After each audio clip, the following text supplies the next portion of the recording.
Hiya, I'm Deb. I'm one of the staff workers at Sutton Coldfield Baptist Church.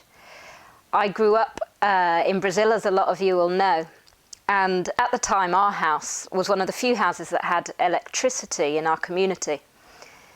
My mum and I got home one time after some time away, and a vulture had randomly managed to electrocute itself on top of our transformer, which meant that we had no electricity, which in turn meant that we didn't have a fridge.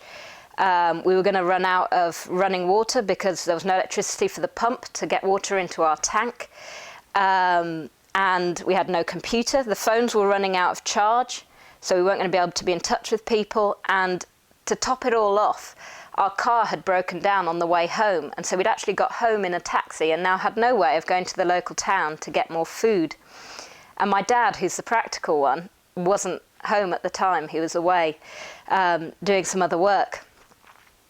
And at one point, during all this panic and trying to figure out what are we going to do without all these things, my mum looked out the front window and there was a local guy walking past on the road in front.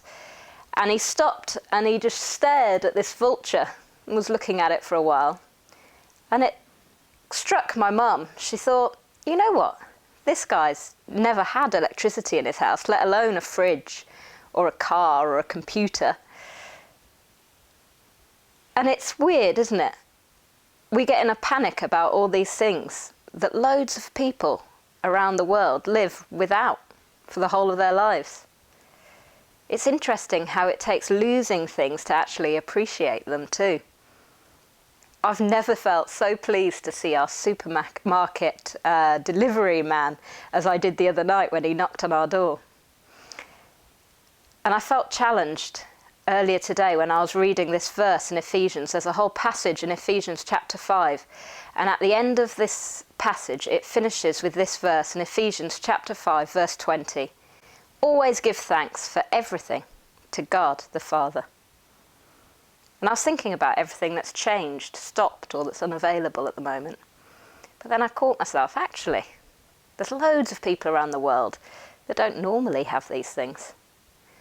It woke me up to how our lives are so packed full of gifts, even now, when a lot has stopped or is out of stock. And yet I don't notice them, and I definitely don't give thanks for them. So I thought maybe today we could follow the example of many of those who have found themselves at the epicenter of this pandemic, including one lady in Wuhan called Rebecca Arundel Franks, who felt challenged to write a list of all the good things that had come from this time, as opposed to what she had been posting on Facebook up until that point, which had focused on the hardships and devastating things that were going on all around them. Both have a place, but I wonder whether today we could take a few minutes to write down, in response to COVID-19, could we write down 19 gifts in our lives, despite, or maybe due to, what's going on around us? Rebecca wrote on Facebook, God is caring for us so richly and showering us with so much good each and every moment. And she's there, right in the middle of Wuhan, having been on lockdown for weeks and weeks and weeks with her family. Let's be a people that always, even when, or especially when there's a pandemic causing chaos all around us, a people that always give thanks for everything to God our Father.